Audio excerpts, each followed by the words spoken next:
The harvest, the morning sun of Kepler 452b painted the sky in shades of amber and rose, casting long shadows across the agricultural domes of New Eden Colony. Sarah Chen stood at the observation deck of the central habitat, watching her daughter Lily race through the wheat fields with other children. At 12 years old, Lily had inherited her mother's stubborn streak and her father's brilliant mind, a combination that both delighted and worried Sarah in equal measure. "Mom, look what I found." Lily burst through the airlock holding a peculiar, crystalline formation that seemed to pulse with inner light. Her dark hair was messy from the wind and her cheeks flushed with excitement. Sarah examined the crystal, noting its unusual geometric patterns. "Where did you find this?" "Near the old mining site. Teacher says they might be some kind of natural data storage, like how Earth used to have quartz computers." Lily's eyes sparkled with curiosity. "Can we analyze it in the lab?" Before Sarah could answer, the colony's emergency klaxon shattered the peaceful morning. The sound, 3 long blasts followed by 2 short ones, meant only one thing: unidentified vessels approaching. "Get to the shelters," Sarah commanded, her voice shifting from motherly warmth to professional authority. As the colony's chief xenobiologist, she had protocols to follow, but her first instinct was always Lily's safety. "But Mom, now Lily." The sky darkened as massive ships descended through the atmosphere, their hulls black as the void between stars, covered in writhing organic patterns that hurt to look at directly. The Vorthon Empire had arrived. Sarah had studied dozens of alien species in her career, but nothing had prepared her for the Vorthons. They emerged from their ships like living nightmares, tall skeletal beings wrapped in biomechanical armor that seemed to breathe and pulse with their movements. Their faces were hidden behind masks that displayed shifting holographic symbols, and their voices, when they spoke, sounded like grinding metal mixed with dying screams. The colony's defense grid activated, but the plasma cannons and shield generators might as well have been toys against the Vorthon technology. Their ships released swarms of neural disruptors that passed through the shields like they weren't there, causing anyone they touched to collapse in agony. "All colonists will gather in the central plaza," the lead Vorthon announced, its voice amplified across every speaker in the colony. "Compliance ensures minimal casualties. Resistance ensures maximum suffering." Sarah found herself herded with hundreds of other colonists into the main square. Parents clutched their children, elderly couples held hands, and the colony's small security force stood helplessly with their weapons powered down. The Vorthons moved among them with predatory grace, their scanners sweeping over the crowd. "We require genetic material," the lead Vorthon declared. "Young specimens, optimal age range 8 to 14 solar cycles. They will serve the Empire's expansion protocols." The words hit Sarah like a physical blow. They weren't here for resources or territory. They had come for the children. Panic erupted as parents tried to shield their young ones, but the Vorthons were prepared. They released clouds of paralytic gas that left adults conscious but immobile, forcing them to watch as their children were systematically collected. The aliens moved with cold efficiency, stunning any child who resisted and loading them onto hovering transport platforms. Sarah fought against the paralysis with every fiber of her being. She could see Lily across the square, trying to protect a group of younger children. Her daughter had always been protective of others, a trait that now put her directly in harm's way. "Take me instead." Sarah managed to cry out, her vocal cords barely functioning through the paralytic agent. "I'm a scientist. I'm more valuable." The nearest Vorthon turned its masked face toward her. "Negative.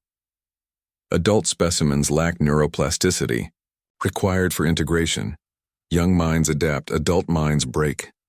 Sarah watched in horror as a Vorthon approached Lily's group. Her daughter stood defiantly, placing herself between the alien and the younger children. Even from across the square, Sarah could see the determination in Lily's eyes, the same look she had when solving complex problems or standing up to bullies. "You can't have them," Lily declared, her voice steady despite the fear that must have been coursing through her. The Vorthon tilted its head, almost curious. "Admirable protective instincts. You will make an excellent addition to the collective." Then, Take me, but leave the others. They're too young. They won't survive whatever you're planning. Lily spread her arms wide, shielding the children behind her. I'll come willingly if you spare them. Sarah's heart shattered as she realized what her daughter was doing. Lily had inherited more than just stubbornness and intelligence. She had inherited humanity's greatest strength and weakness, the willingness to sacrifice for others. The Vorthon considered for a moment, then spoke to its companions in their grinding language. After what seemed like an eternity, it nodded. Acceptable. 1 optimal specimen volunteers in exchange for 5 suboptimal specimens. Efficiency calculations support this trade. No, Sarah screamed, finding strength in desperation. She managed to move one arm, then another, fighting against the paralysis through sheer maternal fury. But she was too far away, and the Vorthons were already leading Lily toward their transport. Lily looked back one last time, her eyes meeting Sarah's across the square. It's okay, Mom, she called out, her voice breaking slightly. Remember what Dad used to say? Sometimes the smallest choice makes the biggest difference. Those words, her late husband's favorite phrase, hit Sarah like a dagger to the heart.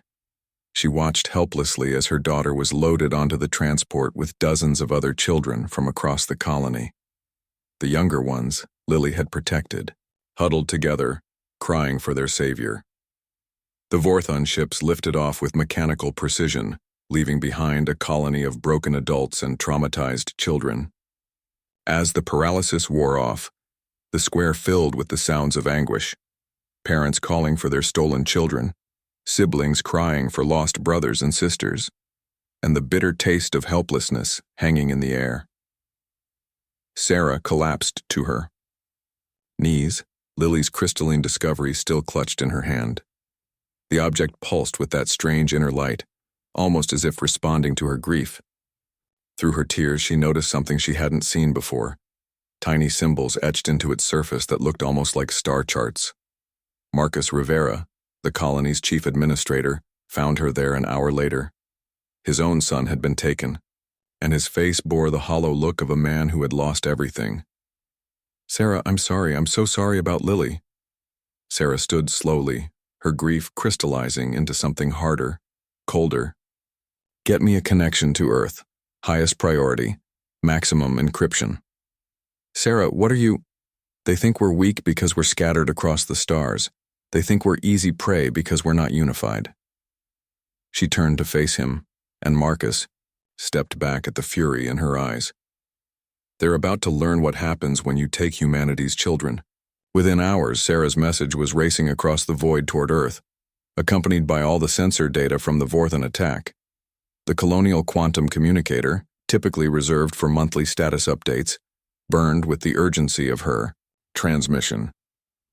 This is Dr. Sarah Chen, Chief Xenobiologist of New Eden Colony, Kepler 452b. At Air 800 local time, the Vorthon Empire conducted a raid on our colony, abducting 43 children, including my daughter, Lily Chen, age 12. The aliens specifically targeted children aged 8 to 14 for unknown purposes. They possess technology far exceeding our defensive capabilities and showed no interest in negotiation. She paused, composing herself before continuing. I am transmitting all available data on their ship's technology and biological markers. The Vorthons spoke of using our children for integration and expansion protocols. They view us as a resource to be harvested. Sarah held up the crystal Lily had found. My daughter discovered this artifact hours before the attack. Preliminary analysis suggests it may contain star charts or navigation data. I'm including all scans in this transmission. Her voice hardened. The Vorthons made a critical error. They judged us by our small colony, our peaceful settlement, our focus on agriculture and science. They don't understand what humanity becomes when you threaten our young. She leaned closer to the camera. To Earth Command, to the colonial defense, force to anyone who receives this message. They took our children, they took my Lily. The Vorthons believe humans are weak, scattered, easy prey. Show them they're wrong. Show them what Earth calls justice. The fallen guardian. The distress signal pierced through the static like a scream in the void. Captain Elena Martinez sat upright in her command chair aboard the civilian transport vessel Morning Light, her weathered hands gripping the armrests. The ship wasn't built for combat, just a converted freighter carrying medical supplies and food to the outer colonies. But that signal, it was unmistakable. Children, alien children crying for help. "Captain, we're picking up massive energy. Signatures," her navigator James Park reported, his voice cracked slightly. "Looks like Craxian raiders. 3 heavy cruisers against... God, it's a refugee ship. No weapons, minimal shields." Elena stood, her gray hair catching the bridge lights. At 57, she'd seen enough of the galaxy to know what came next. The Craxians didn't take prisoners, they harvested. Ships, technology, and sometimes worse. "Distance?" she asked. 12 minutes at maximum burn. Weapons status? "Captain, we have 2 mining lasers and some outdated point defense. We're not equipped for..." "I didn't ask for excuses, Park. I asked for status." The bridge fell silent. Through the view screen, stars streaked by as they dropped out of hyperspace. In the distance, flashes of light betrayed the one-sided battle. The refugee vessel, a patchwork of different alien technologies held together by hope and desperation, sparked with each impact. "Captain, we're receiving a transmission from the refugee ship," Communications Officer Lisa Zhao announced. The main screen flickered to life. A Yavari female appeared, her iridescent feathers dulled with fear. Behind her, dozens of small forms huddled together, children from at least 6 different species. Some had fur, others scales, a few with the distinctive blue skin of the Altarians. "Please," the Yavari pleaded, her universal translator crackling. "We have young ones, orphans from the border conflicts. We meant no harm. We just need safe passage to..." The transmission cut as another barrage struck their ship. Elena's jaw tightened. "Park, plot an intercept course. Zhao, open a channel to those Craxian bastards." "Captain, that's suicide. We should call for..." "Elena's..." Glare silenced the objection. "There's no time. Open the channel." The screen shifted to show a Craxian commander, his chitinous face a mask of predatory satisfaction. "Human vessel, this does not concern you. Continue on your course. This is Captain Elena Martinez of Earth vessel Morning Light. You're attacking civilians, children. Stand down immediately." The Craxian's mandibles clicked in what passed for laughter. Human sentimentality, always so predictable. These resources belong to the strong. Natural selection, as your Darwin would say. Elena stepped forward. "Then let me make this clear. You continue this attack and Earth will ensure you're selected right out of existence. Threats from a cargo hauler? How amusing. Maintain your course, human, or share their fate." The channel closed. Elena turned to her crew. 20 souls who'd signed on for a milk run, not a last stand. "All hands, this is the captain. We're about to engage hostiles to protect civilian refugees. Anyone who wants to can take the escape pods now. No judgment, no shame." Not one person moved. "Then let's remind these bastards why humans are classified as a death world species. Park, ramming speed. Zhao, broadcast everything to Earth. Full sensor data, all transmissions. Let them see."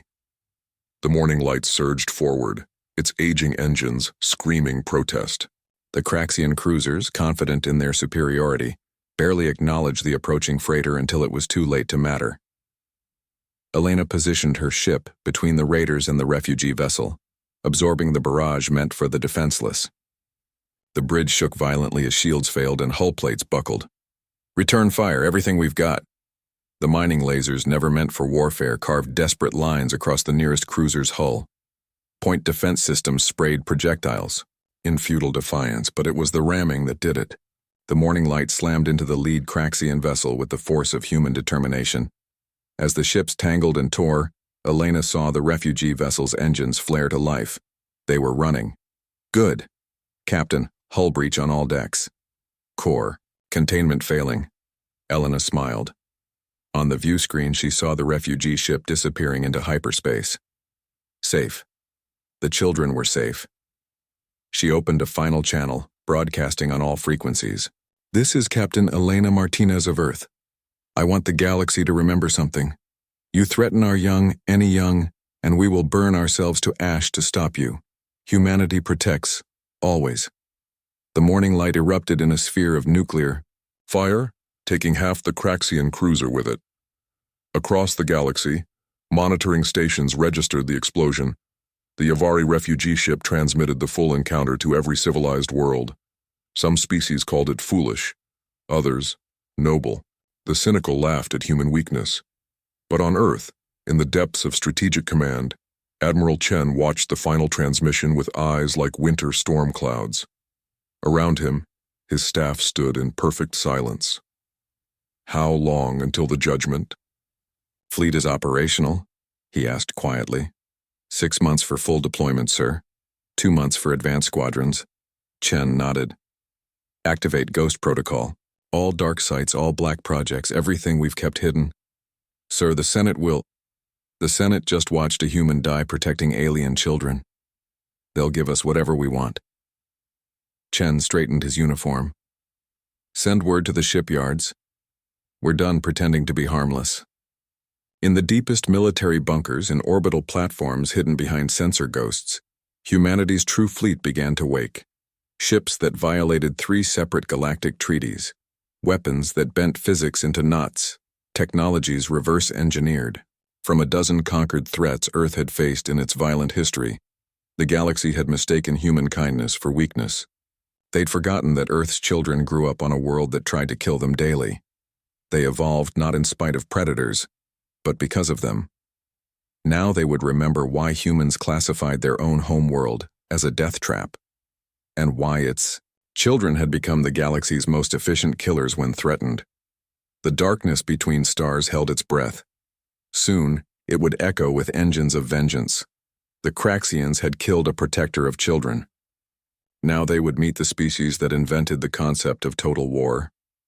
Elena Martinez died thinking she was buying time for one ship of refugees. She couldn't know her sacrifice had bought something far more terrible. She had bought humanity's rage. The Reckoning.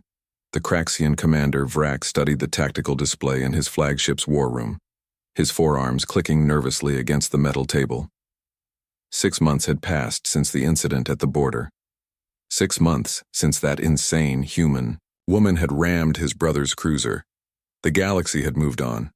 His crew had salvaged what they could and returned to raiding. Business as usual. Until today. Commander, we're detecting massive hyperspace distortions, his sensor officer reported, voice tight with confusion. Signatures match nothing in our databases. How many ships? Unknown. The readings they're overlapping, cascading. It's like space itself is screaming. Brax moved to the main view screen. His fleet of 7 heavy cruisers and their escort. Destroyers hung in the void near a derelict mining station they'd been stripping. Standard piracy. The kind the Galactic Council turned a blind eye to, as long as they didn't target core worlds. Then space tore open. Ships emerged from hyperspace in perfect synchronization. Not the usual flash and stumble of standard FTL. These vessels seemed to step through reality itself. Darkness given form. Matte black hulls that absorbed sensor pings, angular designs that hurt to look at directly. And the size. The lead vessel dwarfed a Yavari battleship. By the void, his weapons officer whispered. The energy readings. Those can't be real. A human appeared on the main screen. Not a politician, not a diplomat. Admiral Chen wore the deep black of Earth's Strategic Command, his face carved from granite, eyes holding the weight of species-wide fury. Craxian vessels. This is Admiral Chen of Earth's Judgment Fleet. You have been found guilty of crimes against sentient life. The sentence is extinction. Vrax's mandibles clicked rapidly. This is Commander Vrax of the... I know who you are. Chen's voice cut through like a blade. You killed Captain Elena Martinez. You've spent 6 months thinking her death was meaningless. Allow me to correct that misconception. The tactical display erupted in warnings. The human ships weren't just armed, they were arsenals with engines. Weapon systems that shouldn't exist outside theoretical physics papers. Fighter craft launching in swarms that moved like living organisms. And something else. Something the sensors couldn't quite identify. Admiral, this is excessive. One human died in a border skirmish. The Galactic Council spent 6 months debating. We spent 6 months building. Chen leaned forward. Did you know humans have a saying? Mess with the bull, you get the horns. But that's not quite accurate for us. The lead human vessel fired. Not lasers, not plasma, not kinetic rounds. Space itself twisted, reality bending into impossible angles. A Craxian destroyer simply ceased, not destroyed but edited out of existence. You see, Chen continued conversationally as his fleet advanced. Bulls are herbivores. They defend. Humans? We're persistence predators. We don't just kill threats. We hunt them to extinction. Vrax screamed orders. His fleet opened fire with everything they had. Weapons that had terrorized the frontier for decades splashed harmlessly against shields that seemed to exist in multiple dimensions simultaneously. Human fighter craft swarmed the larger vessels, each one moving with impossible precision. No, not moving, dancing, as if the pilots were linked, a single mind with 1,000 bodies. They carved through Craxian armor like it was paper. Retreat, all vessels retreat, Vrax commanded. Oh, I'm afraid that won't work, Chen said mildly. You see that distortion around your fleet? We call it a causality anchor. You're not going anywhere. The flagship shuddered as something attached to its hull. Then another, and another. Boarding pods, but not like any Vrax had seen. These seemed to phase partially through the armor before solidifying. Human ground forces? Vrax laughed desperately. You can't match Craxian warriors in close combat. Ground forces. Chen almost smiled. No, we sent something much worse. The bridge doors exploded inward, but instead of armored soldiers, shadows flowed through. Humanoid shapes in armor that bent light around it, moving with inhuman speed. Their weapons didn't fire projectiles. They projected some kind of field that simply deleted matter. In 12 seconds, the bridge crew was gone. Only Vrax remained, held immobile by some unseen force. One figure approached, helmet retracting to reveal a scarred human face. The soldier's eyes held no anger, no hatred, just purpose. Commander Vrax, I'm Major Sarah Kim. You're probably wondering why you're still alive. Vrax tried to speak but found his vocal cords paralyzed. We want you to live, to remember, to tell others. Kim stepped closer. Earth kept its true military capabilities hidden because we hoped we'd evolved past this. We wanted to explore, to build, to protect. But you reminded us what we really are. The view screen showed the systematic destruction of the Craxian fleet. Not a battle, an execution. Human ships moved through the raiders like reapers through wheat. Escape pods were targeted, surrender signals ignored. Total, complete annihilation. Captain Martinez died protecting children, Kim continued. So we decided to protect all children. Permanently, every pirate, every slaver, every threat to innocent life. We have your locations, your bases, your hidden ports. We know where your species breeds. Vrax's eyes widened in horror.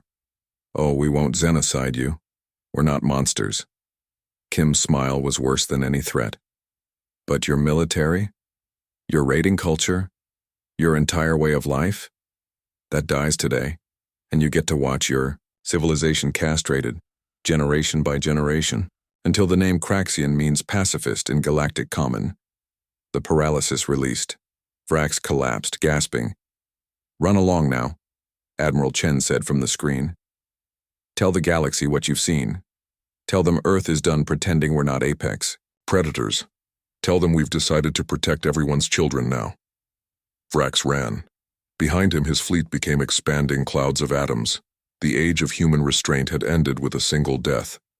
Elena Martinez had thought she was saving one ship. Instead, she'd awakened humanity's oldest instinct: protect the young. Destroy all threats, no exceptions, no mercy, no escape. The galaxy would learn why humans called their home a death world. It wasn't because Earth was dangerous. It was because it made its children infinitely more so. 6 months later, piracy in the Orion Arm had dropped to zero. Slave markets shut down overnight. Border conflicts ended as aggressors realized humanity was watching. The small species, the weak ones, the refugees, they flew human flags now. Not for protection. For warning. Touch them, and Earth would remind you why they were the only species to weaponize extinction events. Why they turned splitting atoms into bombs. Why they looked at the void between stars and thought, battlefield. Elena Martinez became more than a martyr. She became the moment humanity stopped pretending to be civilized. The galaxy had wanted natural selection.